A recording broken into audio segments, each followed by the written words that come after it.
You're both recording. I think we're good. You got it now? I'm good. Okay, good. All right, let's start.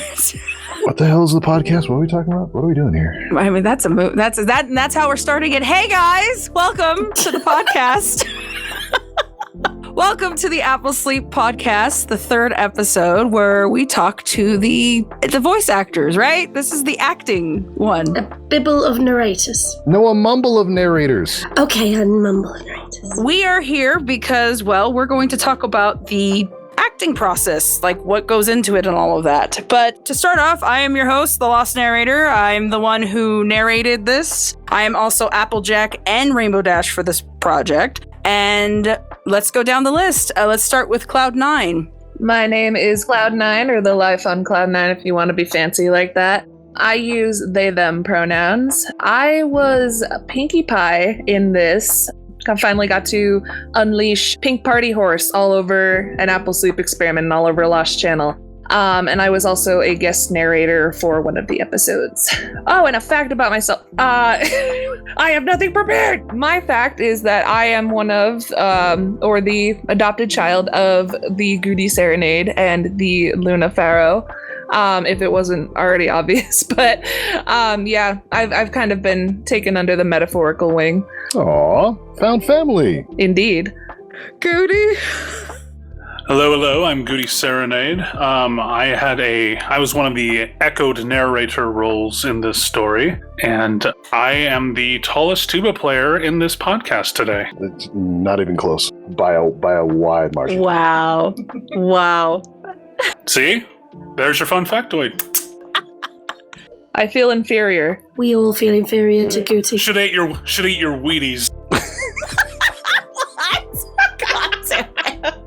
Oh my god. All right, Shadow. Hello, I'm Shadow 007. I'm the voice of Twilight in the story. My pronouns are she, her, and quick little factoid about myself. Despite how young I look, I am much older than how I look. I'll say that. So I don't know. That's a good one. Like, I would always get like, oh, you look so young for age. How old are you? I'm 35. What? That's a fucking mood. That is a goddamn mood. Yeah. As I said before, don't be an alicorn, kids. You'd be absolutely useless. All the power in the world, and they're still useless. Okay. Mag? Oh, it's my turn? Oh no. Okay. I'm Magpiepony.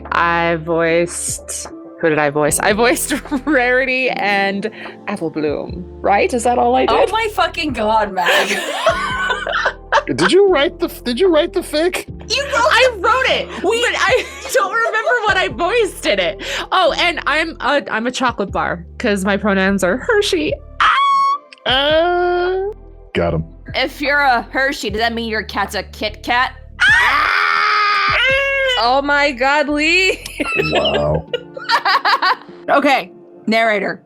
My name is NeighratorPony. My pronouns are he, him. I play Fluttershy's narrator in another Apple Sleep experiment. And fun fact about me, long before I was a pony narrator, I wanted to be a professional juggler. Oh my God, you win Best Fact Award. Y'all didn't know that about me, did you? 30 years of tuba playing, and that's the one that okay.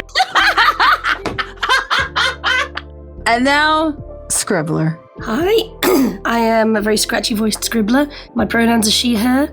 I play fake British Losty in chapter 1 of this. And my fact is that it pairs with Gooty's, actually. He's so tall and I'm so short that at BronyCon he used my head as a table while he was drinking a drink. I forgot about that. Oh, I didn't. I've still got the photo. It pops up now and then going, you did this 3 years ago? Oh, yeah, I did, didn't I? Well, no, it just, you're all just right there. It's like, oh, there's a nice place to have my coffee. Aw, memories. So, when it comes to the voice actors, I've gotten a lot of questions over the years about how do I go about selecting certain things, or how did certain concepts come along when it came to like putting together the multiple layers of acting when it comes to Apple Sleep. Because I feel like one of the biggest takeaways from the project is, I guess, the mentality and the mental degradation that you see within each of the characters, especially when they've been exposed to the potions and the stress and the whole thing, and it's been in their system for a long time. And a lot of the times when it came to the concept of it, I think it you had shown me the scene. You were working on it, huh, Mag? And you had asked me for my opinion on it. And when I read it, I immediately knew that I wanted to do like layering on it in terms of like voice actors.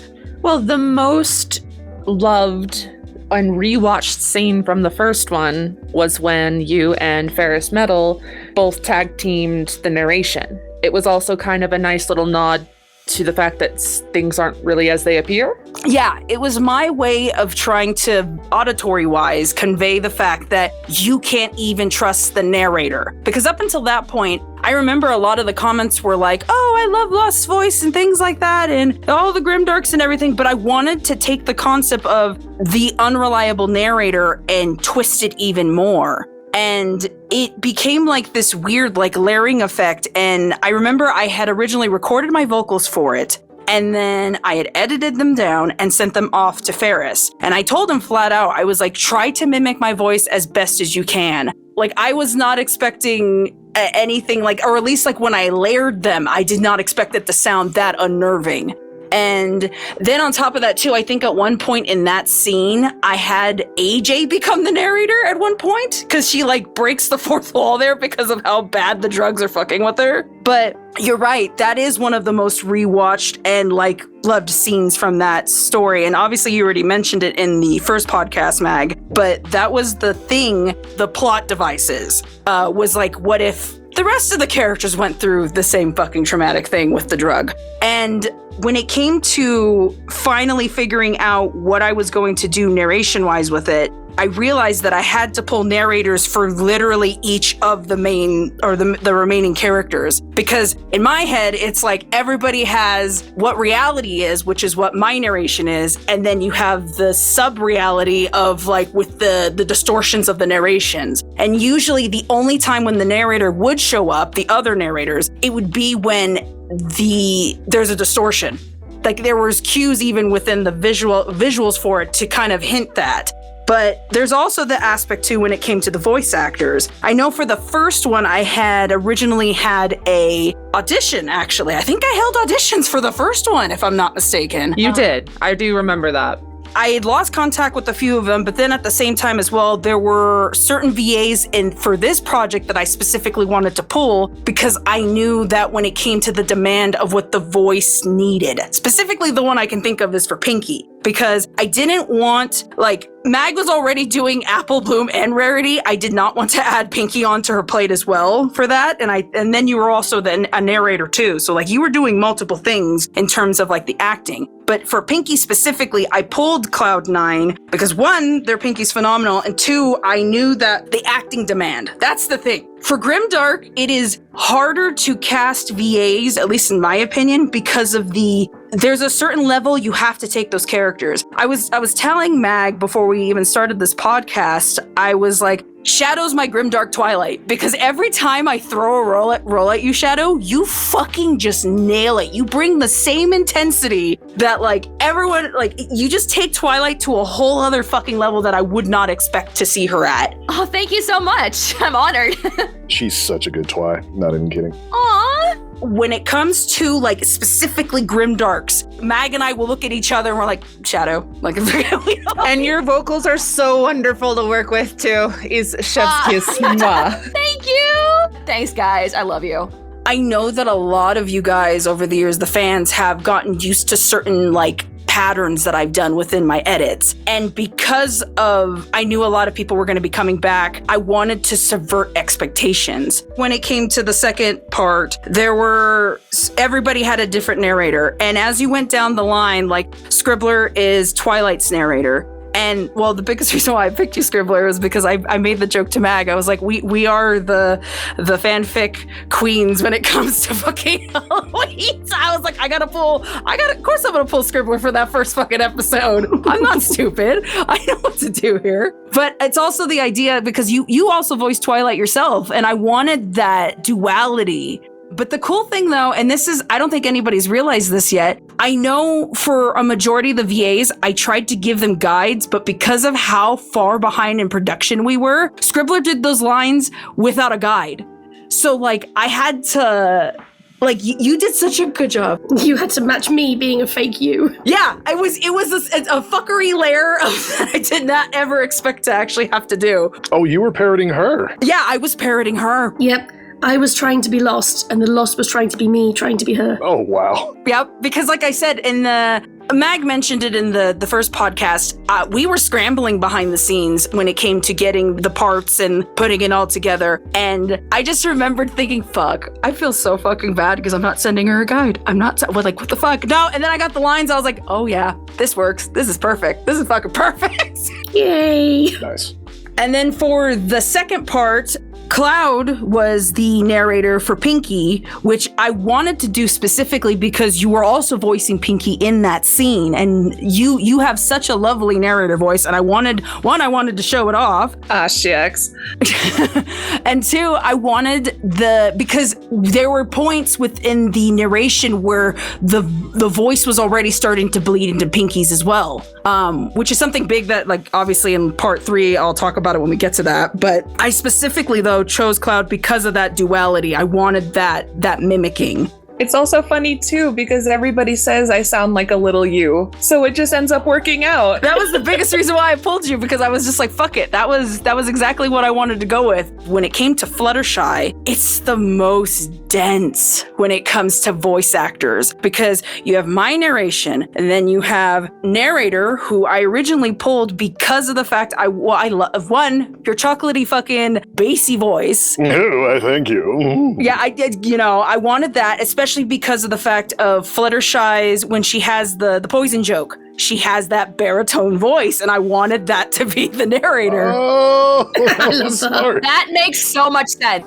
Then you have Fluttershy as her own narrator, because she was the one who had the potion the longest. You had to put in a lot of background voices as well at the time, didn't you? Oh, yep. The animals. So you have me, narrator, Fluttershy's narrator, Carmen, who is the voice actress for Fluttershy, or Mary Medley, and then you have all the sound effects, all the music, all the other things, all the animals, but then there was a Fluttershy's whisper ensemble, because she was the one who had the potion in her system the longest, which meant I wanted to make sure that every single entity in that area with her was already fucking with her on some level, or at least within her own psyche. Oh. Like, I look back on that scene and I'm the most proud of it because of how complicated it was, but I never want to do that again. Like, I never want to do something that complicated. There was such a complicated edit. I could hear it. I was like, oh, this probably killed her. And yeah, that one fucking hurt. But then we get to Rarity's next segment, and I specifically wanted originally to not even narrate most of it, but I realized when we finally got to the final draft of that story, I realized that I had to narrate that first part. Because like I said, my narration is the reality. This is the only one you could potentially trust within all the other voices that are going on in the story. And even that is unreliable at times. You're supposed to get them into the part where they break. Yeah, but for Rarity's part, the second that the lightning strikes and then Goody comes in, it was supposed to be the idea that now nothing in this reality is real. You know something's wrong because I've already established the idea that with the different narrators, that's fucky. I pulled Goody because one, Goody, your fucking voice, and then like this, I specifically, when it came to the music for that, I wanted to go with more like smooth jazz because it's just you, Goody. It's Rarity. I mean, it's more classy, but like, if that's what you were going for, I appreciate it. I feel if there's ever a way to mix jazz into horror, I think you're the only one who could pull such a thing off. Right? Fucking. Did we just create a new subgenre, jazz horror? Oh my god. Fuck yes. The other big reason why too is because I wanted to pull you to just show off your voice. But a lot of the times when I pull voice actors or certain like people for my projects, it's because I see the raw talent that they've got and I want to give them a chance to show it off. The other thing I liked about Goody's performance is that particular scene is very, very intense, and he brought that sort of panicked intensity to it too. Oh yeah. Thank you very much. I appreciate that.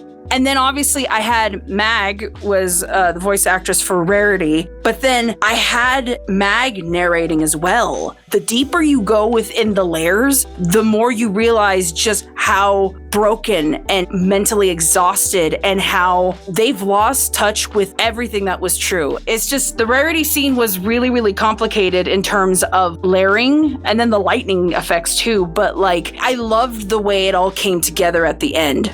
And then the part after Rarities was Rainbows. And I have seen so many comments on that part specifically asking, how was I able to do the narration that bleeds into Applejack? Or like, why did I even come up with that? And why was that even a thing? So RD in the sequence of events is the first one to lose her shit. And because she was the one from the first one who got her shit kicked in the hardest, I would say, because yeah, Twilight got attacked, but Twilight was passed out. RD interacted with that AJ. So the PTSD levels for her would be the worst. And I remember when I was originally talking to Mag about like the certain aspects about the story, I was just like, how bad is Dash mentally? PTSD Central, I was like, all right, it's not my narration voice, it's AJ now. Because when it comes to certain types of traumas, and this is where it gets a little difficult to talk about, but when it comes to certain types of traumas, I've noticed, at least within myself, that people's words linger. They stay in your head no matter what, especially when it comes to something so traumatic. RD goes through something so physical, so painful, especially because it's her friend. And the very notion that she feels so guilt-riddled that she didn't fix it. She wasn't the hero. She didn't save AJ because at the end of the day, it's still all fucked up. And now history, or at least she felt like in that moment that history was repeating itself and AJ had gotten out. And I wanted it to magnify because, at least for me, I know how my PTSD works. Like, those types of things will slither into your head and stay there. And even though you know that, yeah, I'm still in this moment, it doesn't stop the manifestation of feeling like you're still in that moment and the past when it happened. And I wanted to magnify that with AJ basically telling her point of view. I think in the original written aspect of it, it's still in third person. But when Mag gave me the script, I basically was like, nope, these words are changing. It's going to come from AJ sounding pissy and snarky and smug and like all these things, even though it's not AJ. It's literally still Dash. Dash is so fucked up in her own brain that the manifestation of this monster literally bleeds into her reality and her perspective of what the story really is. It was some of the hardest shit I've had to record because I'm the narrator, I'm AJ, that current AJ or the Phantom AJ, I'm the AJ from the original Apple Sleep, and I'm RD. Wow. I sure like to push ya. Oh yeah, I liked the way it sounded in the end, but it was definitely the most nerve-wracking. There is no edit when it slides between the narrator voice to AJ. I can naturally go into my narrator voice and back into the Applejack voice that easy. There are no edits for that. Now that's acting. And then obviously the last part, there were no narrators at that point. This was the reality finally. We're finally going to get answers because there's no more fucking distortions or anything like that. The problem is that the entire first half of the last part would have been that way. It would have been a little too busy. Just you right now are the one that's unreliable.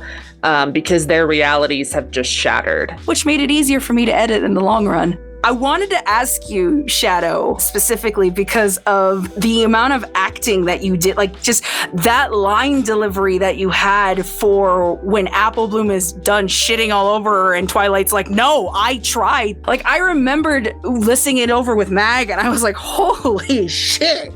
She absolutely brought it, 100%. Oh, thank you so much. And funny you mentioned that, Lossie, because like I would read the comments too, and people are like, oh, Twilight's in the wrong, or Applejack, she was told not to take it, blah, blah, blah. And it's like, well, they're right and wrong, because when it's a story about revenge or choices, I wouldn't want to say like there really is no bad guy, but we tend to make choices that we think are right, but they're like the bad choices, at least in my opinion. Because when you think about a revenge story, it's like, oh, who's the bad guy? Who's the one who's in the right? It's hard. There's this huge gray area in between. For me, I think it's the idea that people try to make the story black and white. Everyone wants to have the villain. Everyone wants to be able to be like, yeah, that's the clear bad guy here. That's fine. When really, exactly. When really it's about about grays. Those are the types of stories I like to tell. I want everyone to be able to deconstruct it and see for themselves. It's rather like the tale of the lost narrator in that regard. Oh, yeah. I also love the poetic justice that Apple Bloom said, friendship don't mean shit without honesty, because in the original fic, Applejack said that to Twilight when she was like, well, what about honesty, Twilight? What about the elements? Because the magic of friendship don't mean shit without honesty. And that was just perfect bookend to that story. I appeared microscopically in episode 1 when Pinky makes her grand entrance to force yet another entourage of desserts onto the rest of the remaining main cast. And then my main episode was episode 2, where I voiced Pinky, as well as I was the guest narrator for Pinky's segment. This was interesting. For someone to come to me and not have me voice Rainbow Dash for once, thank you. I needed a break. My vocal cords... Wow, thanks, Dan. No, Scribbler. Yeah, I know what you mean. To be fair, I always make you scream as Rainbow Dash, so Lost has definitely given you a nicer thing than me. God damn it. I got to scream as Pinky instead, and my vocal cords thank you, let's just say. My diaphragm, on the other hand, does not thank you. My diaphragm says fuck you internally. Pinky's voice definitely comes from my diaphragm, where Rainbow's is, she shreds up my throat and my vocal cords. Preparing for the recording process, not only as a voice actor, but also a narrator, that one was new for me because I'm not entirely sure, but I think this is one of, if not the first times I have narrated something outside of my own channel. Oh. Yeah, me being a guest narrator on a project, so. Scribbler, did Cloud voice or narrate on your channel, or? No, it's just like the narratoire. It's fancy. Narratoire. I love it. I love that. Narratoire. I was about to feel like such an ass if I had done something on Scribbler's channel and forgot. Shit, you know what? I better actually check the chart in case I'm wrong. Please do. Please fact check me. I need to be put in my place. Anyway, so for preparing for that process, like I had done narration on my channel for many a year. Still kind of new to the narration scene compared to other folks here, but I had done my share. So I did have like a narration voice that I could prepare. Getting into the actual recording session, I don't remember. Lost, were you my coach for episode 2 specifically? It was me. I was gonna say Mag was your coach for Pinky, but I was your coach for I helped you with narration. Okay, I was gonna say because I did have y'all as coaches, which I greatly appreciate. For the Pinky segments, that was a lot of fun. I don't get to voice Pinky that often, so this was a nice little treat for me, pun intended, for the first episode. I did have a lot of fun. There was one line in particular, and Mag knows exactly which line it is. The fucking blue. Blue? She's listing off all the different flavors of all the different treats that she has, and I don't even remember how many times Mag was like, okay, say blue differently. I'm like, this is take like 8 at this point. I don't even know how many times I can fucking say blue. It probably wasn't sounding like a word towards the end, huh? No, absolutely not. I didn't know it could classify as a flavor, and now I don't know it classifies as a word anymore. And then she kind of cuts into her little PTSD moment. Episode 2 in particular, though, that was a lot of fun. I don't think I've done much grimdark as Pinky either. Lost and Mag and I had a ton of fun kind of brainstorming on ways we can fuck with the audio, essentially. Like, how to bleed between my Pinky, my narration. I think I even threw my own voice in there at one point, because Lost was like, while you're narrating, hey, why don't you kind of react to what's happening on screen and like in the story? So just to kind of fuck with it that little extra more. That was really interesting. She gets her face pressed down on the stove, and Lost was like, I want you to react to that part in particular, just as you. If somebody just threw their face on an oven, like, what would you be your reaction? And I just threw that out there. That was fun, just trying to figuring out those things. Narration wise, that was honestly a lot of fun too, because I have experience with TikTok, and one of the things that you can do on TikTok when you're recording videos at different speeds, they actually slow down the audio or speed it up, so when it actually plays back, it plays at that speed. It maintains consistency and all that. There were certain parts that she wants the audio like super sped up, like the narration and things like as everything's layering on top of each other, or wants it like really slowed down, like stretching and pulling. That was the big thing for Pinky's audio, kind of making her brain all scrambled. So I actually had to record some segments of that narration at like 0.5. Wow. And then I had on the other side of it, had to put my voice up to like 1.5. Cool. It was like super slow-mo. Like it was fucking hilarious. But like, yeah, I sped it up and it sounded fucking cool. I'm glad you had fun. I'm glad it worked out for you. I honestly adore Pinky's portrayal in this. I feel like it's very realistic for like her character to be the only one who's kind of maintaining even like a half positive attitude throughout. But even by the end of her episode 2, you can really even see that starting to crack. So congratulations, AJ. By extension, AB as well. You broke Pinky. Congrats. I do like breaking characters. You did such a good job, Meg. We're all so proud. Yeah, I adore you. Just see like she kind of loses hope throughout the entire episode, and you can hear it kind of in her internal monologue, however fucked her head might be at that moment. She's trying to defend herself and save her life, but what about everyone upstairs? She's thinking about the cakes. There's a lot going on in Pinky's head for her segment, and I really adored it. I feel like it's very realistically portrayed, but I feel really bad for Pinky. It's kind of hopeless for her from what I can see, so I'm sorry, Pinky. For aspiring VAs, like I said, I'm kind of new to this whole scene, even though it's been a good couple years. I still feel like I just started yesterday. It started in 2016. I know. Can you believe it, Scribbler? Yes, I can, because I've still got the files. Oh my god. Oh no, don't bring those up. Oh, 2016 Cloudy was adorable. I still have files of you from 2014. You know, I try to wormhole those, thank you. For any aspiring VAs, like, I would say just start. Any anxiety that you have, like any sort of feelings of inferiority, like, oh, I'm not going to be good enough, like, just try. You never know where it's going to take you. I mean, hell, I auditioned for Month of Macabre. I recorded that audition in my closet on my phone and just threw it together on a whim. Oh my god, you were literally in the closet. I was figuratively and literally in the closet, y'all. I love that. I recorded that shit on my phone in a closet and just submitted it on a whim. And I remember being in a department store getting a DM from Scribbler on Twitter, and the rest is history. And now I'm here. So it's been a crazy and wild and amazing ride. My vocal cords are shredded. I don't have a voice half the time anymore. And it's all thanks to y'all. And I love it. I love every second of it. I love that I get to do this and collaborate with amazing people and just like meet so many amazing friends, and my life has been forever changed. So please, if you're thinking about auditioning, like you've got to start somewhere. Just take that leap. You never know where it's going to take you. I was in the Rarity episode, which I think also had the Fluttershy portion as well, if I remember right. It was part 3, so it was Dash and Rarity. Yeah, because the timeline's very fucky with when it happens in the story and when it actually happens. I'm glad I confused you. That's the point. See? Just like the listeners, thrown for a loop. Yay! I was told that I was going to be essentially mimicking your narration style, which is actually probably all the better that I left myself in the dark, because I did know that there was some kind of approach you were taking to the storytelling.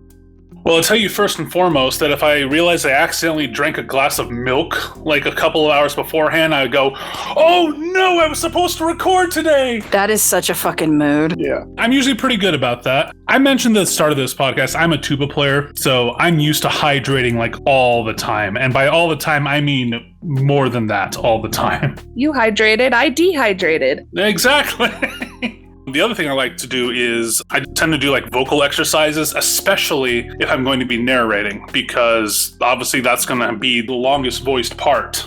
Especially for a case like this where I would likely need to be doing multiple takes for particular parts, because I can tell in the script writing that there's a very particular approach trying to be made in the narrative or the prose, especially the part where the word guilty was echoed over and over. I think I recorded that to a point where that didn't even sound like a word anymore because I wanted to make sure that you had every single pronunciation of the word that could be applied in whatever way you needed for the moment. You know what's funny though? Then now that you bring up the whole guilty thing, when I was editing that scene with Mag, I remembered listening to your vocals, and we should have mentioned this. You also voiced Filthy Rich in the first one. As the guilties were getting layered, because I had yours, I had Mag's narration, Rarity saying guilty, and then AJ is saying guilty as well underneath all of that. And I know it's supposed to be your narration voice, but every time I kept hearing the guilty, I'm like, this is Filthy. Filthy's coming in finally. Beyond the grave and being an asshole. I honestly forgot that I did that part. Yeah, no, dude. I'm here, honey. You were Filthy Rich for it. To this day, there are tons of comments of just like, God, the Filthy Rich VA was so good and shit like that. Like, that's why I was like, oh, fuck, I forgot to mention that. I forgot that was part of the same story. I had a lot of fun with this. One of the first things I was told was I'm going to be mimicking Lost's narration style. I kind of grinned at the opportunity to be able to do that because our styles already aren't that far off, but what I really wanted to do was simulate the best I could to really do it the justice you wanted it to, because there was a thorough theme to all of this, and when it comes to themes, you're one of the queens. Aww. I specifically wanted to make sure that the consequences of revenge. When I think of the theme of Apple Sleep, that's one of the core themes. Exactly. It's something I really wanted to emulate because there's this very strange, like mirrored alternate reality of sorts between reading something and then narrating it aloud. Oh yeah, there's a completely different finesse to it. Like, I totally get what you mean there. You have a way, and like I said, I think you and I both tend to do this, but it was like a very slow crescendoing build-up, bit by bit, closer and closer, like the audience knows what's about to happen. And that's supposed to be an echo effect. I love your echo effect. Thank you. I practiced it before the podcast, not really. With that slow buildup of narration, the listener can tell in the moment being like, oh no, please don't tell me where this is going. And then they come to acceptance of, this is going where I think it is. Oh no, oh God, oh man. Get to the point already, I can't take this anymore. It was funny to see that within the chats for certain like scenes, that kind of reaction. Oh yeah, the chat freaking out. I was there for that too, that was so funny. Bravissima. Everybody had like outstanding performances. The cinematography, and is that the right word for it, or is it just the editing? That's the fancy way of calling it, but yeah, like the editing. I don't jump that much or just get like the chills that much when I'm viewing some kind of horror story. But the effects really brought this home, and not in a corny jump scare kind of way, but in a way that fed into the tension and the dread of the story. I really appreciated that. There were parts like NP, for instance. Dude, you had me purring at some parts over how good that sounds. I can go to sleep at night, but they're dying, but that's okay. What is wrong with you? Why would you listen to Lost channel while you try to go to sleep? Why would you do that? I have legitimately gotten comments like that where they're like, oh my God, I'm so relaxed. And then I woke up to screaming and I'm like, oh my God, I'm sorry. Wow. Well, for one part, thank you for having me. Oh, Goody, of course. I love being able to participate in horror stories, especially when it comes to ones where I need to get out of my own comfort zone. Voron! I was drinking when you said that. Snorted Pepsi Man. God damn it. Sorry. I've been doing this for 10 years now, which is kind of crazy to think about. And it all starts with hitting that record button. You get better with time and putting into it. Make a reel after a while if you kind of want people to hear your sample of things, because putting it to paper, you will get better. There's no better time than now. So I play Twilight Sparkle, and I voiced her in the original Apple Sleep, and then for the sequel, I appeared in episodes 1 and the finale, part 4. First of all, I want to say thank you, because it's like, anytime you or Mag ask me, hey, you want to voice a Grimdark? I just go, yes, sign me up. Okay, I'll be honest, every time that I'm like, do you think Shadow would do this? I can never say no to you two. Oh, No, really. Anytime someone asks, hey, Shao, can you point? Yes. You don't even know what I'm saying? Yes! Good. My very first project with you was Truth Be Told. Oh my god. It's a great feeling, and just working with all of you, like, I mean, every one of you in this podcast it's such an honor to me. Playing Grimdark Twilight, it's like, oh crap, acting chops, let's go! This wide range of emotions, so that was really exciting to do. And I will admit, as a voice actor, like one of my weaknesses, it's just screaming, because you gotta scream from the diaphragm, not from your throat, because if you do it wrong, your throat's gonna give out, you're gonna pass out. It's an unpleasant feeling. But in the final part of the first part, when Twilight was holding Starlight in her arms and Starlight was just slipping away, and I will admit, that part really somewhat hit close to home for me, and I had to kind of bring back a memory that I don't really like recalling, because, you know, when you confront something like that horrific with death, and just, it makes you just release wails, cries, it's all guttural, and that was when I hit the record button. I let it all out. It was real tears, real screams. It was all right there. Your screams as Twilight, when she's holding Starlight Glimmer, are just like, I remember Mag played it back because she was helping with the Vox for that. And we sat here for a little bit. Helping with the Vox. What do you mean What? helping? I did that. Okay, you did I'm sorry. Fuck, okay.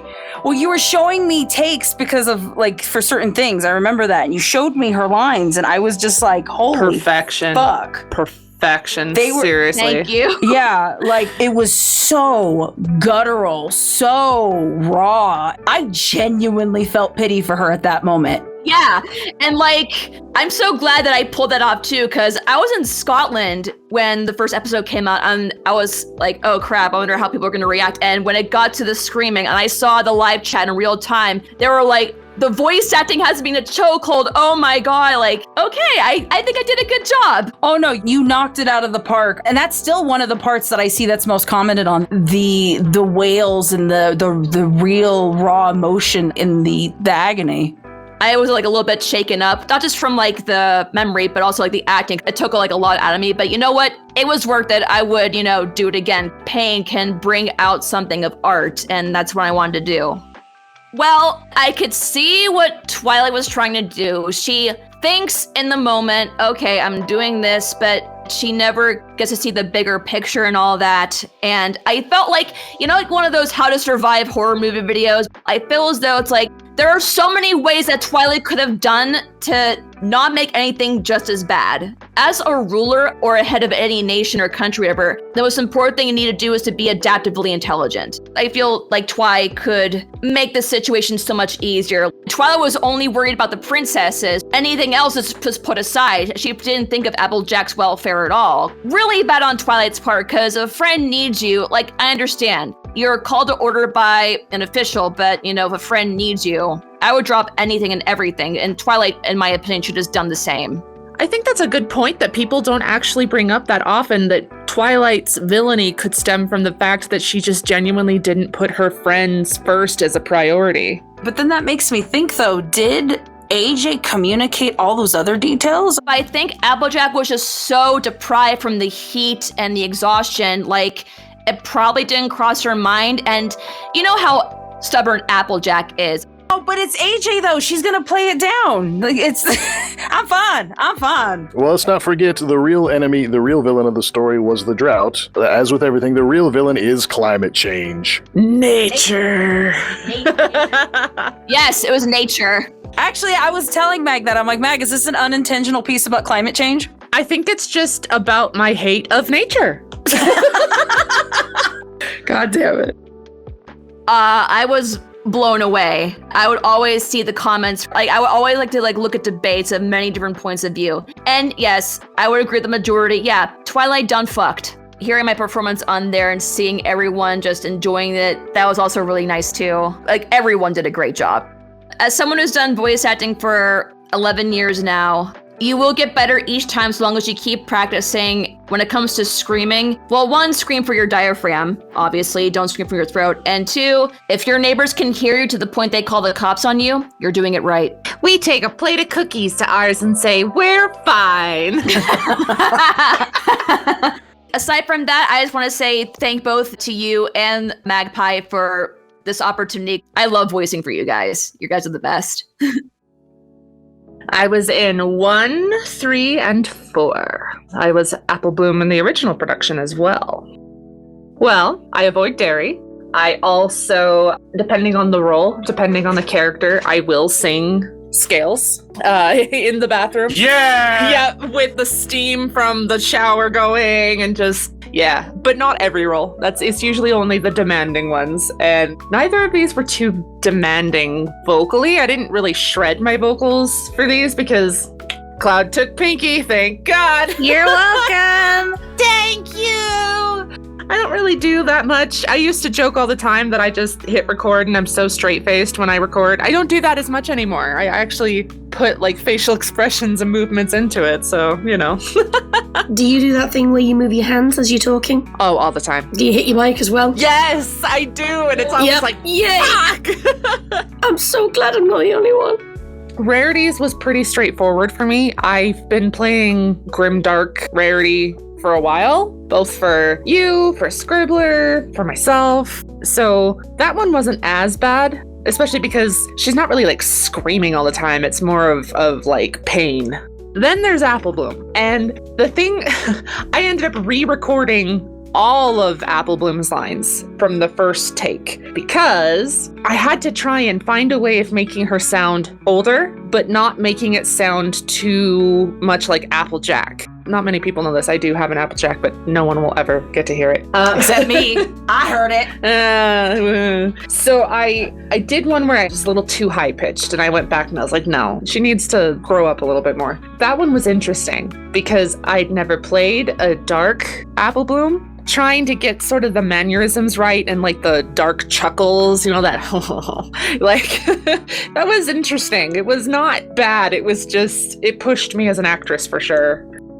So I found out only when I was preparing the Vox for these pieces that my narration sounds so close to Cloud's narration voice. It tripped me up so crazily. We truly sound the same when we narrate, and I don't know how I feel about that. I don't know how this keeps happening. I don't know. I can't hear it. I don't get it, but everybody fucking says it, and like to this day, I'm like, bitch, where? I don't where. But see, the funny thing is that I ended up kind of trying to emulate you in a way because I am not used to narrating. I am not confident at all when it comes to narration. That is a different kind of voice acting, and it is not what I'm familiar with. I was going to say, during that recording process, I saw the struggle because it was just, I could see you kind of getting a little caught up in your head about it. But I didn't blame you, though, because, yeah, you're right. You've really only done narrating for, like, Pinky Tales, huh? Yes, and that's so lighthearted, you know? Yeah, I was going to say, that section with Rarity, you plus Goody plus everything going on top, like, just flawless.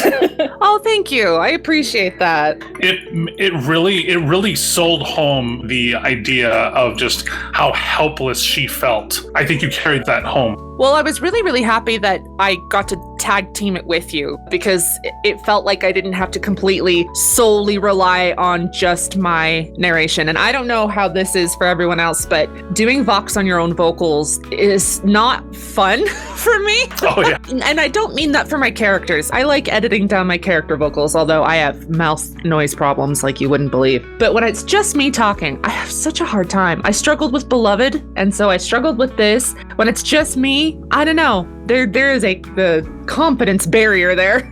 Also, Vox, because I realize we're using terms that people might not know. Vox is basically just like the raw audio that gets polished up and then put in order of where they go. At least for me, that's what that means. I may be using that term fucking wrong. For us, it really is just taking somebody's raw recording as a character or a narrator and picking the take we want, polishing it, making it sound pretty, and then I usually hand it over to Lost to add all of the cool effects and sound effects and music and yada yada. This is where I'm gonna talk. This is where the meat is. So you have Rarity and Apple Bloom. Right. I'll start with Rarity. So Rarity's characterization here was really funny because I am a very avid Rarajack shipper, and it just bled into the narrative a little bit, and not intentionally. It just happened. When I was doing the Rarity lines after I'd already edited down the story and stuff, I just kind of had a little chuckle because I'm like, I can't stay away from Rarajack. I tried. Every time I think I'm out, they come pulling me back in. Pretty much. So I'm trying to challenge myself in future pieces to not make it Rarajack, just to see if I can pull it off. My opinion on her character, I feel like Rarity is more to blame for not fixing the situation at the end of the first one than even Dash or Twy, because she did have that opportunity. She did see Applejack, and Applejack did not see her. But I wrote in there that she found her own father as one of the victims. I have done that before where something horrible happens and I freeze. I said in the first podcast that I wrote a lot of my pain and trauma into this story, and that's one of the ones that I've experienced. And I can't move and I can't function and I just kind of curl into myself. And it was a horrifying situation. When I was delivering all of the lines as Rarity, I had to keep in mind that she doesn't blame herself. She doesn't think that she has that guilt until she breaks. And then it's like, no. She felt that the whole time. She's just suppressing. It was fun to be Rarity. It was fun to fight with Bae. I made a joke in the chat when that scene was going on that moms were fighting because Moms are fighting. moms are fighting. But my overall opinion of Rarity specifically, she is an unwitting victim, but at the same time, I feel like every character has a little bit of blame sprinkled in there. I think the most innocent of them all is Pinky, if I'm completely honest. Pinky tried. Now, Apple Bloom, the big bad in this one. My opinion of Apple Bloom, in a general sense, I get where she comes from. I get why that pain would manifest with such anger, especially because revenge wasn't her initial plan. Her initial plan was to get AJ out and then get out of Equestria altogether. She was completely content with leaving everything and everyone behind and just living out the rest of her life with her sister. So when that plan derailed, all of that effort just went dark. And I loved that the show established Apple Bloom as a potion maker because that was just perfection for this. I think she hears what she wants to hear. She says it in the story, and I wrote it, but I didn't really go into too much detail, that Applejack understands what she's done. She may not have been conscious or coherent for what she's done, but she understands she took lives and that she belongs where she belongs. She tried to tell Apple Bloom that, say, move on, live a life, and Apple Bloom wouldn't do it. Maybe Applejack saw the darkness before even Apple Bloom did. Maybe Applejack knew that she kind of needed to be there for her sister because she could see a change in her. Apple Bloom went through so much pain, and then to lose her friends because they all had the matching cutie marks. I mean, they were supposed to be friends forever. To have them break it off, she had nothing left to lose. Mac had moved on with Sugarbelle. Granny was gone. Her parents are gone. So it was interesting to play a character so devoid of consequence fear, if that makes any sense. I think she is a villain, and I love villains. I think that she's the hero in her own story, but she's the villain to everyone else in this story. I have a very different perspective when it comes to that. Just an ass ton of relief. We were working ourselves so far beyond our limits. We were tag teaming the editing process by the end. I don't take stock in my own art the way that other people do. Never use a headset mic. Never. I used my iPod, not even an iPhone, my iPod when I first started out, and that quality was better than any headset I had ever heard. I still have your recordings from No Place Like Home for that. Yeah. So, I mean, it wasn't horrible. Man, when people are like, oh, I'm going to record on my headset, I just don't do it. You ain't getting the role. Other advice? If you show your work yourself first, I take you more seriously. And that can be something as simple as a voice reel. Just putting any kind of effort into your own content and your own talent shows me that there's dedication there and there's an attempt to always try to be better, especially if it's like over a period of time. And I've been told by others in the past that the reason they did want to join projects of mine is because I did that very thing. I tried to do my own content first so that they could kind of scout me out. So I do that in turn. And any other thoughts I had? It's an honor to work with all of you again. Aww. It's an honor to have you all as a good friend. You are all incredibly talented. You are incredibly understanding. I know that I can always count on you guys. We've been friends for a long time now. We have had our ups and we have had our downs, and we are still here and we're still ponying. We're still friendship is magicking. It's an honor to have your talents in something that I wrote. It brings it to life in a way I couldn't without you, and I thank you. Aww. That means a lot. Thank you, Meg. I think my heart just shit out its ass. Yay! What the fuck? I was the glitch narrator in Fluttershy's segment, which I think was the second video of the playlist after Pinkie Pie's, if I remember right. Yep, that is correct. So in general, when preparing for any role, I like to at least quickly scan the script and try to get an idea of what it is and what's needed of me. I will frequently make myself what I like to call narrator tea, which is hot lemon water and honey and energy drink syrup. Hell yeah. Interesting. Okay. Well, it kind of warms up the vocal cords and, caffeine. And then I read a few paragraphs of text that I have memorized. I've been using the same block of text since I started recording in 2015 or so, just to get my voice nice and warmed up. Oh, and then I have to turn off my little mini fridge in my office. For this particular fic, Lost had sent me recordings of the bits of narration, and then my instructions were to just parrot them as closely as possible. And I knew that Lost's narration style is much more slow and deliberate than my own. And so it was actually kind of challenging to slow myself down that much. And it sounded really weird to my ear, but listening to the final product, it actually turned out really well. And I think it just kind of added to the creepiness. I thought it worked super well, the narration sort of glitching in and out, and the way the narrators change. The first time you listen to it, you're like, what is going on? I thought I was listening to the Lost Narrator's channel. Why is Scribbler in here? The way that it glitched in and out, sometimes it sounded like interference from an old TV. Sometimes the glitching sounded digital, like a video game. And it all just kind of hints and ties into the fact that reality is not quite as it seems. It works really well just due to the fact that the story is by definition an alternate universe story. So the fact that you've got narrators from other channel being spliced in to this one, it all just adds to the general creepiness, and it all came together really, really well. And I'm just honestly jealous I didn't think of it first. That was really sweet. That was really sweet. From a technical perspective, I would say if you can learn one trick in Audacity, learn how to do noise reduction. It just elevates the quality of your production so much. Please learn how noise reduction works and how to do it. Do it to your own recordings. I've worked with new VAs before. You need to send me about 10 seconds of silence, from your room, so that I can, do a noise reduction on it. They say, okay. They'll send me an absolutely flat WAV file. I'm looking at the waveform and there's nothing there, and I can tell they've gone into the Audacity effects menu and clicked on insert silence. I'm like, no, that's not what I mean. Oh my god, are you serious? Yes, that's happened to me before. Oh no. I'm like, no, that's not what I meant by silence, sweetie. Try again. I didn't even know insert silence was a thing. What the hell? What? Yeah. Yeah, that's a thing in Audacity. You can insert silence, noise, a bunch of certain types of room tones. You can do all kinds of cool shit like that. Don't be the guy who recorded while mom was vacuuming downstairs. Oh, please. Come on, guys. Yeah, just networking. Get yourself out there.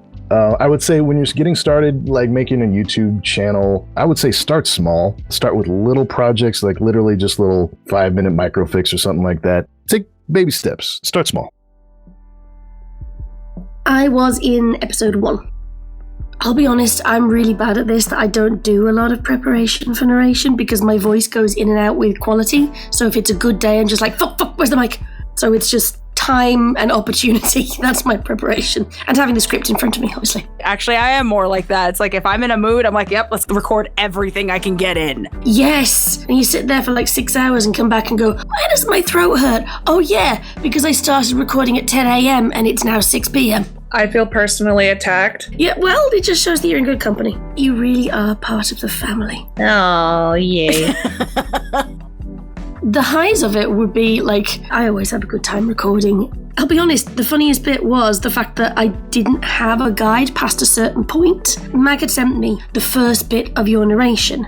And so that was relatively straightforward to mimic. But past a certain point, it was just me trying to do a shitty impression of you, Lost. I don't think it was shitty. I do, because you then had to do an impression of me, and it was really clear when your vocals changed. I'm like, yeah, I didn't get that right, because she's having to do me. So I did something very different with the edits for part 1, specifically Twilight, because she's the first one in the line, and it's literally a few days after the exposure. Because normally you hear the layering effects a lot more, and there's little subtleties to it, but I had more where Scribbler was just by herself. It was just you, so I would have a glitch, it would be me, and then would glitch into you. And I did that intentionally because it was almost like the idea, well, it's barely in her system. A lot of my edits, as creative and as fun and as flary as they are, a lot of them sometimes will be, well, I have to work around this. Fuck, how do I make this work? It worked. I genuinely felt bad that you didn't have a fucking guide to fucking follow, because I was scrambling behind the fucking scenes to get the narration and everything complete. To be honest, the major thing was plosives and consonants, because I have an overbite, so I overpronounce words, and I'm aware that I do that. I try as far as I can when I'm recording to make my consonants quite crisp, but it means that when I'm trying to do more of an American accent, that goes away. So like my Twilight is incredibly nasal, but that's mainly to compensate for the fact that I know I can't over-enunciate. And then when I was trying to do an impression of you, I'm like, fuck, does Lost do consonants? The plosives, are they as prominent as the ones I do? Fuck! So I had to go back and listen again to the original Apple Asleep experiment to try and do an impression of that, even though that was several years ago. It's a trip hearing you guys talk about my narration style. In my brain, I'm like, yeah, I would have never thought of those things. The consonants, or I slowed down in my things, and I'm just thinking yeah, that is, okay. You have quite I wouldn't say slow, but a measured, serious way of pronouncing things. Distinctive. You were sort of doing ASMR before ASMR became a thing. When I listened to your old Grimdarks or your new Grimdarks, you always drop your voice into this sort of almost sultry tone, except that there's this element of threat to it. It's almost hypnotic. Yeah, it's very airy. Deep, sexy, losty voice. Yes. You're biased there, Mag. Fucking impressed. Because I'm coming at this from the perspective of I do all of my own audio editing as well and the video editing, there were sort of two different strands to my admiration of the final product. The first was, holy fuck, that audio. Now that I know it was Mag doing the Vox and then Lost doing all the effects on top of that, the pair of you, it's so seamless. It did all sound like one person had done it. Your styles complement each other to the T. Just hearing other people's performances and then my bitch ass voice just drops in there for that one. That's the thing that sticks in my head, is that one little glitch where suddenly I just say that one. And it sounds like I'm pointing at something in a bakery. That one. I want that one. But the visuals are so arresting, and what you did with them, not just the artwork, the artists are fucking amazing, holy shit. But some of the visual work, the one that stood out to me was the gases flowing across the screen and the way they sort of intersected between Twilight and Applejack, and you have this billow of different coloured gas. It looks so fucking good, oh my god! Well, thank you. Oh my god, I don't know how you did it, but it's amazing, and it was all just great. That's my very informed opinion. Couple of things, just based on stuff other people have said. One, look into a good mic, but don't pay over the odds for one. Secondhand isn't the enemy, but also you don't have to have the biggest, flashiest, most expensive mic in the world. You have to have something that works for you. I'm using the same mic now that I've been using since 2015. Literally, I bought it then, and it's served me well, and I would probably get this kind again if this one ever broke. And it was £100 at the time, which seemed like this huge outlay, but it has been so good, and it took so much pressure off. So ask people for advice, pay attention to what's going on, look for different mic techniques, audition for stuff, put out voice reels, things like that. But also, by that same token, and this is personal pet peeve because it's happened a few times, if you get into a project, don't be a dick while you're there. People are nice. Be nice back. Don't be a dick. Don't be entitled. You won't get many more roles after. Yeah. There was a whole thing about, there is a proper blacklist. Not really, but we do talk to each other. Oh, yeah. It's so easy to not be a dick. I don't get why people can't do it. It's more effort to be horrible. It's zero effort. Cost $0. What's the thing? Be lovely to each other? Is that what it Yes, is? thank you. I'm pretty sure that's on a shirt. Yes. So, yeah, I was in every single goddamn episode. And every segment of every episode. Yeah, in every segment of every episode. I'm the main narrator. I am also Applejack in both the first production and this production. And I am Rainbow Dash in both as well. So it depends on what I'm recording. When it's narration, preparation for that, it's usually my mood and timing. I don't really warm up that voice for obvious reasons because I like to just keep it a little bit more gragglier than others. But I have to make sure it's in the middle of the night because with narration recording, I have to make sure that there are no additional sounds. We live near a road, same thing with like neighbors and stuff like that. I purposely will only record narration at like 2 or 3 in the fucking morning. When it comes to voices though to prepare, I do the same thing that Mag does depending on the voice. I will go like sit in the bathroom with the shower on, clothed, singing and getting my voice warmed up. I don't really have a problem with milk anymore, but I purposely stay away from cold drinks when I'm recording because I notice how much more phlegmier it makes my throat. And then on top of that, I'll do mouth stretches, which is one of the weirdest thing. I never want to do it on camera, but like I hyper extend my mouth. I like stick my tongue out, move it around, stretch it out, like that whole area, because especially with certain voices, I have to make sure I am enunciating. And if I don't do those stretches, it will slur. And then on top of that, for voices that are more demanding, so like RD or Applejack, the one that sounds like she's smoked like 50 packs of cigarettes. I drink a lot of water. I have a specific type of tea that I use that's called throat coat. I drink that sometimes, especially if I know I'm going to be doing screams or anything that's really like extensive on my throat. And then depending on the role, I have to make sure that I'm okay mentally to get into that because I know how demanding certain roles are going to be in terms of energy and time. So the highs and the lows, the recording process. The narration, that one's always a pain in the ass, especially because, like I said, I have such a limited window of when I can record narration in terms of like noise. It's just a pain in the ass. And I know for the first one behind the scenes, we were doing other videos on top of trying to get everything ready for Apple Sleep that released on the 31st. And we were running behind schedule. I had only recorded half of the narration, I think in September, and then we went like almost the whole month, and then I finally recorded it in the middle of October, the rest of it. It was stressful. When it comes to narration, the process, sometimes I get really caught up in my head, and like, that's why the bloopers happen, but I don't even think there's that many bloopers in terms of narration. I'm almost positive because the majority of it was me more pissy and angry.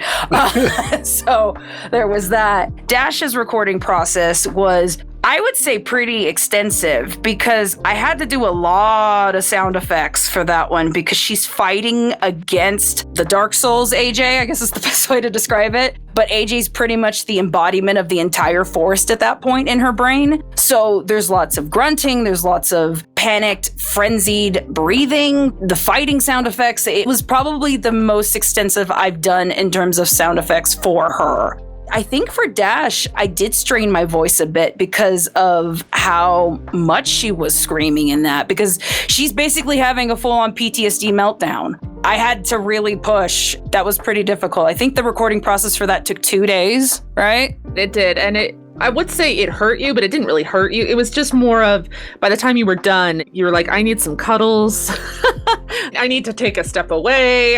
We're missing a question here, Mag. There should be a question of what do you do after the recording process? What is your self-care? Non-existent for this project. No, I'm kidding. For fucking real. And then Applejack. So, for Applejack as a role, clearly, obviously the spoiler, it's not really AJ. The only time I've ever played AJ in this is in the first one. That's it. It's literally just the first one. That's AJ. All the other incarnations of her in the sequel, each AJ sounds different. I did that so intentionally because the AJ that manifests in that is their own personal inner AJ of their own guilt, the manifestation of their regret and their own sorrow and all of that. So I really tried to push the envelope in terms of like each of the voices. So much so that even for part 2 for Fluttershy, I pulled an entirely different AJ voice actor. It was MLP Art. She's a phenomenal actress. And she's probably one of the closest show accurate AJs next to Glory of the Rainwings. I poked her specifically because I was like, I wanted for that one, for her to sound the closest to the show accurate AJ, because in Fluttershy's mind, it's the idea that she was pure in her brain. That's why she keeps saying it must be the dark magic. It must be something else. It's not AJ's fault she's like that.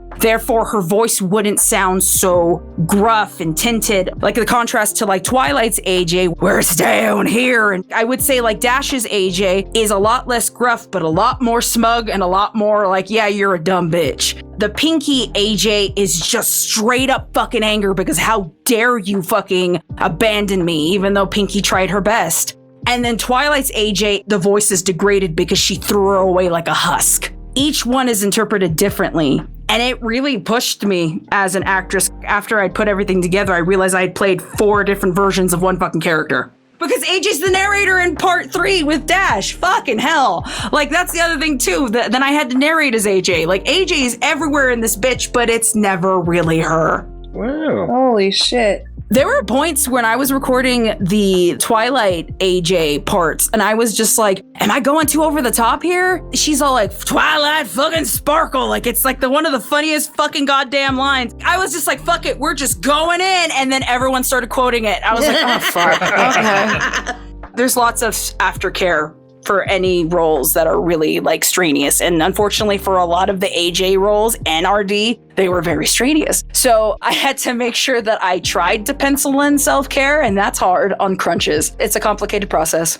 I tried to have fun with it, as much fun as I can, because at the end of the day, I love being an actress. I love bringing these characters to life and making people believe it. I go into a lot of my scripts blind. I do. I may go over it once to glance over the story to make sure that it's something I want to do and to like kind of get the beats. But in really like absorbing the script, I do it in the recording process. Because yeah, I do think it actually kind of gives me that extra added benefit of how does this character react within the situation. Because I notice sometimes if I dwell on it, that's when the acting will fall apart. My opinion on the characters. I'll start easy. Dash. I remember when you first told me about the idea of what Dash's overall scene was. And I remembered thinking, she's just such a little PTSD, shell-shocked little pony now. She had to go through something so traumatic, and with one of her best friends, and knowing who they are within this world because they're the elements of harmony. It's the very notion of, oh God, what happens when the elements aren't the elements? What happens when one of them becomes a psychomaniac and you have to save the day? And Dash in that whole interaction feels like a failure. Even though when you watch the first one, you're like, she's trying her best. She tries to get the CMCs out. I love that about the original story, that Dash is like, oh shit, children! I'll focus on you. Oh yeah. Dash has so much heart and she tries so hard. The sad realization when she realizes that she's killed Soren. The thing that's alluded to within the narrative is that they all get their memories back over time. They all remember what they've done. Dash has to live with the fact that in that heat of the moment, the pit of angst and agony and just horrible situations, she has to live with that guilt of she made another mistake. Because she thinks letting Applejack live is the mistake, which that's horrifying as a friend. Like the idea of putting a dog down. It almost started to border on that type of mentality as well towards the end. AJ's beyond redemption. AJ's beyond saving, and she's just a monster now. And Dash has to live with that reality, or at least within her own mind, because we know that that's not the case. I don't blame her. I don't blame her for acting the way she does, but it doesn't make it right at the same time. And then Applejack. Obviously, I'm playing the interpretations of the main 5's inner demons of AJ. But when I take that step back and you really look at the idea that AJ told Apple Bloom, you just need to let it go. It's the idea that she tried to help Apple Bloom see the whole picture. AJ knew what she did. She remembered killing those ponies. She knows what she's done. And she had resigned herself to the fact that, yeah, this is where I'm supposed to be. I get it. Just let it go. Yeah, you know what? Everything got fucked up, but at least now the quote unquote bleeding can stop. And it doesn't, because Apple Bloom can't let it go. And to see the ripple of how it ends and how it all plays out is just, it's devastating when you really think about it, because all AJ wants at the end of it is for Apple Bloom to live her life and to just move on. For certain individuals, especially when it comes to trauma, especially when it comes to certain injustices that they witness, it's hard to let that go. It's hard to just sit back and let those that have wronged someone you love go scot-free, because that's how Apple Bloom felt. But in reality, when you take that step back, all of the main 5, including Starlight, are dealing with their own guilts and traumas. They all feel horrible about the whole situation, but Apple Bloom didn't understand it, and I don't even think Apple Bloom even cared. But AJ did. AJ knew the ripples that would happen. AJ would have so much time to reflect and think about everything that had happened. It can stop with her. That's how she saw it. Half the time when I re-listen back to these, there's this weird juxtaposition in my head. It doesn't sound like me, especially when it comes to like certain Applejacks. The bellowing laughter that I can get when AJ is unhinged and fucking losing her shit, it still blows my, I'm like, wow, okay, yeah, I did go that hard, fuck. And to see it all come together, especially when everyone else in this project is bringing such an intensity with their own talents, it is such a cool fucking thing to see at the end. It all just shines. It always blows my mind at the end of all of them. Yeah, it's pain, it's blood, it's sweat and tears, but it's so mind-blowing. I mean, that's why I'm still doing it after all these fucking years. If you have thoughts of being a VA, just don't. No, I'm playing. Just don't. Don't do it. Just contrarian at the very end of everything. Once you start down the dark path, forever will it haunt your destiny. God damn it. So advice? Basically what everybody else has pretty much said. Just try it. I mean, one of the best ways that I originally did it before even the YouTube thing, this is back when I was a kid, I would be in front of my mirror trying to act out certain roles. I remember being 9 years old and wanting to fucking audition for the Cowardly Lion for The Wizard of Oz because they were putting together at my elementary school. And I never tried out because, well, it just didn't work out. But I remember I would be in my bathroom facing the mirror and I would be talking to it and trying to practice the lines and trying to like mimic it. And I remember even watching the movie, trying to like understand how the lines were said and everything. If you want to be an actor, specifically a VA, your best bet is to just practice. Even if it's in private, even if it's public, even if it's amongst friends, whatever the hell it is, you need to practice. Mag and I and a lot of us in this podcast have gotten to the levels we've gotten to is because what, we've been doing this for almost like 10, 11 years now because the ride never fucking ends. With all of that practice that we've had, it shines, it shows. When you work on your craft, it will show. The line is practice makes perfect. No, I hate that fucking line. Practice helps polish you and make you shine. That's what it does. Don't be afraid. Just take chances. Fuck it. I like taking chances and pushing myself as an actress. Well, that was a lot of talking. That was a lot of thoughts. That was a lot of VA stuff. I want to say again, I am forever grateful for each and every one of you in this. That means even the VAs that aren't in this podcast too. Each one of you is talented in your own right. I'm forever honored in the fact that you would want to work with me on my productions, and especially at the caliber and the intensity that you guys bring it. It elevates everything to another level that I never thought we could ever achieve. It fucking always blows my mind to see it. You guys are the best, and I mean that. I really, really mean that. Aww. Thank you. Yeah. We love you. Uno reverse card. I hope you guys enjoyed this podcast when it came to the VA breakdown and like the acting aspect. We'll talk to you guys later, okay? Bye.